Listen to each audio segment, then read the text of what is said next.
All right, looking at section 7.3. We're going to look at our basic polynomial function. So x to the nth power, where n can be any positive integer. And I grouped them, as you can possibly see. Across the top, we have x to the first, x to the third, x to the fifth. And on the bottom, we have x squared, x to the fourth, x to the sixth. So one thing I want you to notice is that when it's x to the odd power, all your graphs are increasing all the time. And that's because your leading power, or leading term, they're all positive. And also notice that with that positive leading term, your left-hand and right-hand behavior are the opposites, always. Right side goes up, left side goes down because they're increasing the whole time. Now, if I were to change this to a negative x, to a negative x cubed, to a negative x fifth, everything would get flipped over the x-axis. We'd be going downhill. Everything would be decreasing, but yet the left and right-hand behavior would still be opposites. The other thing I want to point out here with these odd functions is that as soon as we go from x to the first to x to the third and x to the fifth, we create a bend in the curve. There's no bend here. There is here. And what's happening is we create what we call a point of inflection. That's where the graph looks like it's opening down or concaving down to concaving up. And we'll look at this a little bit closer. On our x to the evens, all right, all opening up.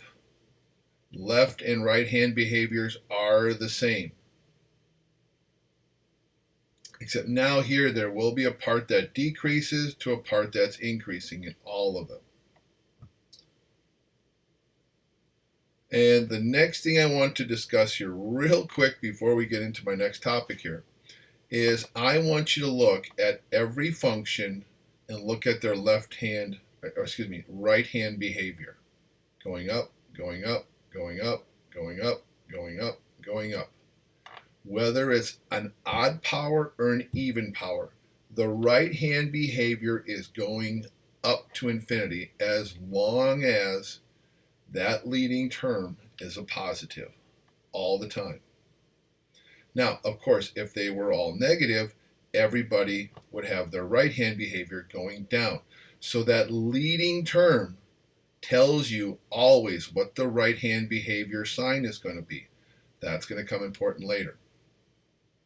Next thing I want to show you is 3 important points for when you have x to an odd power, because we're going to graph these. Your 3 starting points are all the same. 0, 0, 1, 1, negative 1, negative 1. They're all the same. Doesn't matter x to whatever odd power. Those are your 3 starting points. And then if you look at your even functions, now that negative 1 becomes negative 1, positive 1, because it has to become positive. So now we have these 3 points, no matter what x to the even power. So these are going to be like our basic starting points for when we want to make graphs. All right, so next, let's describe the general behavior of all of our polynomial functions with regard to continuity, domain, range, behavior, intervals of domain, and where we're increasing and decreasing. So continuity, all polynomial functions are always continuous over the entire domain. Always. Oh wait, that's the domain? Okay, there's the domain. Polynomial functions will always have all real numbers and will always be continuous over that entire domain. So these two kind of go hand in hand.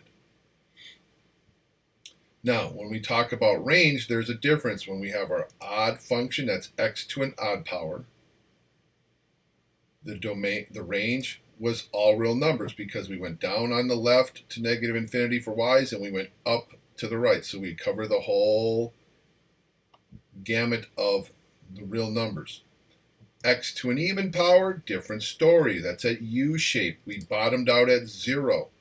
0 is the smallest value you can touch, so that's a bracket going up to positive infinity. All right, for odd and evens, again, x to the odd power, x to the even power. When we're increasing, well, for odds, they're increasing everywhere. The whole entire domain is increasing.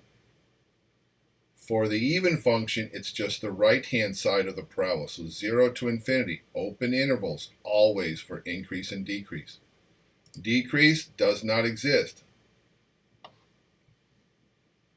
For x to an odd power, the whole graph goes uphill, it never decreases. Decreasing for x to an even power is going to be the left side of 0. So negative infinity to 0, we're decreasing. Again, if they ask you for left and right hand behavior, I like to shortcut it. I just draw graphs. Little XY coordinate plane, draw arrows for your left and right hand behavior. Now again, it's important to understand that all these leading terms are positive for this to happen. If my leading term is negative, everything switches. These two switch, these two switch. This arrow now points up, this arrow points down. These two arrows both point down. Symmetry, really important. All odd functions are symmetrical to the O origin. So if you want to underline the O's, they have to match. X to even powers are always symmetrical to the y-axis. And I'm going to make a trick question on this, and I always catch somebody. The first question I'm going to ask is, even functions are symmetrical to the blank. You will put y-axis. The second question will say, odd functions are symmetrical to the, and you'll put x-axis, because you're thinking, oh, y-axis, it's opposite x-axis. No, functions are symmetrical to the x-axis. If I'm symmetrical to the x-axis, that means I can flip it over the x-axis and it looks the same.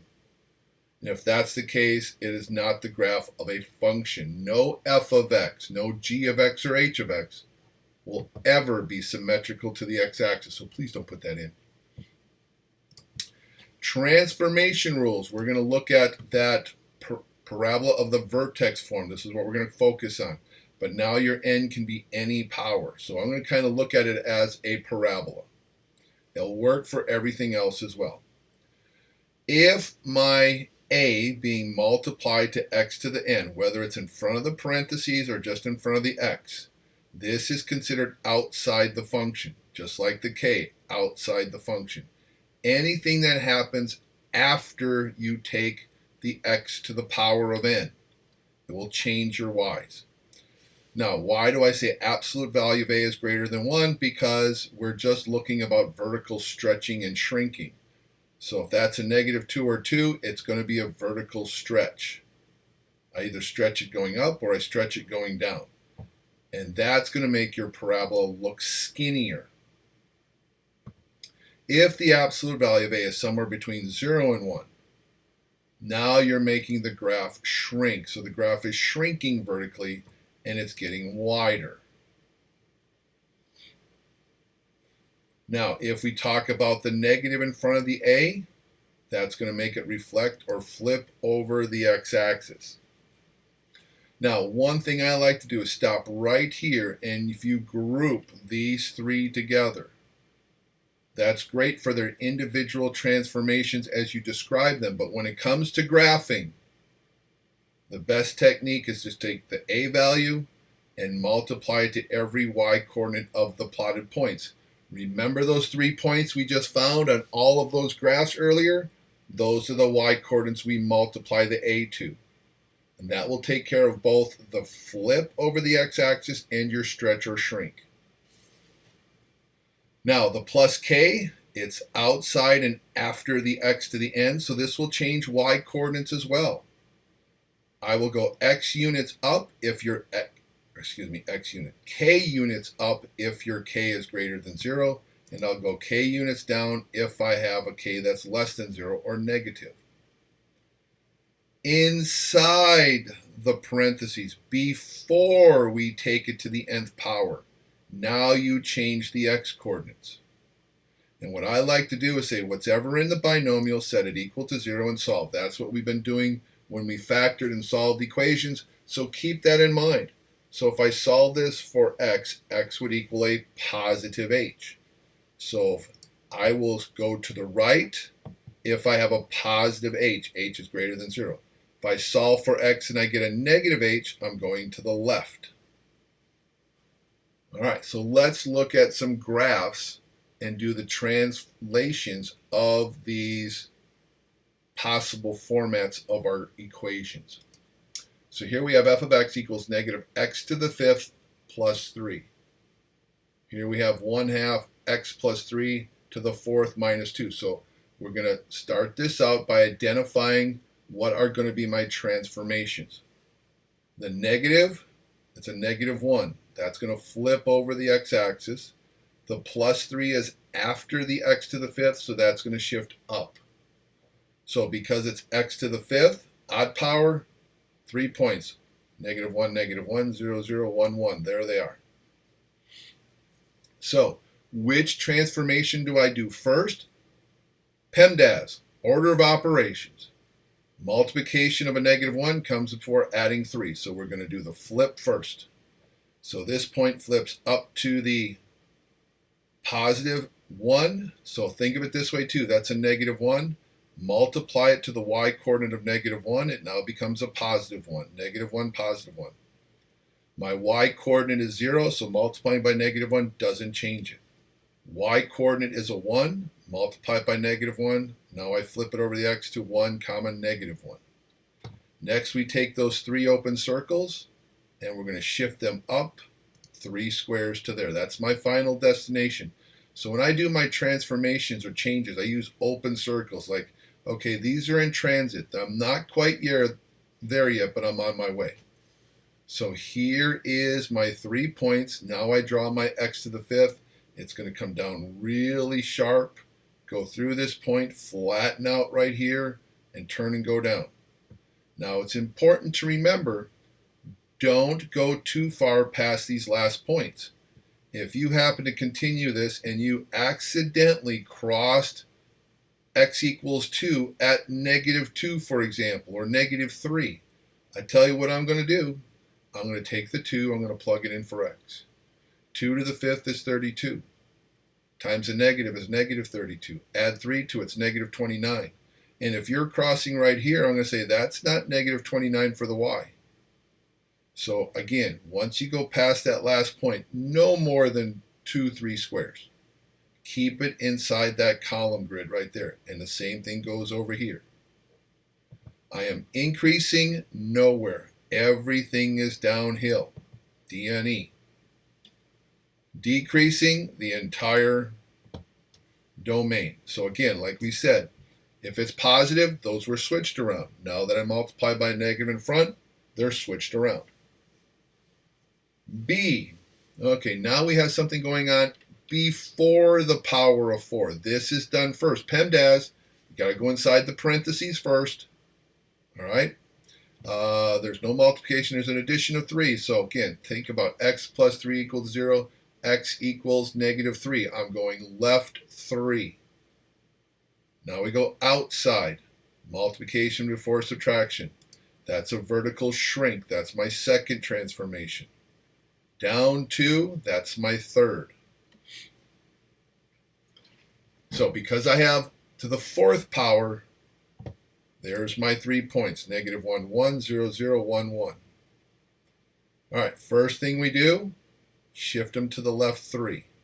All 3 points, 3 open circles, 3 squares to the left. 1, 2, 3, 1, 2, 3, 1, 2, 3. Now, take all the y coordinates and multiply them by 1/2. Well, these two are at 1.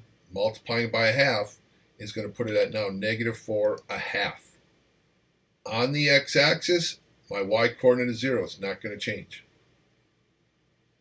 Now my shift down, those 3 blue open circles go down 2 squares. Final destination, draw in my U-shaped curve. There it is. And again, notice I didn't go too far past those last points. No, they're not necessary. Increasing, start at the vertex, go to the right. So starting at negative 3 to infinity. Open intervals. Decreasing is on the left side. Negative infinity to negative 3. Open interval.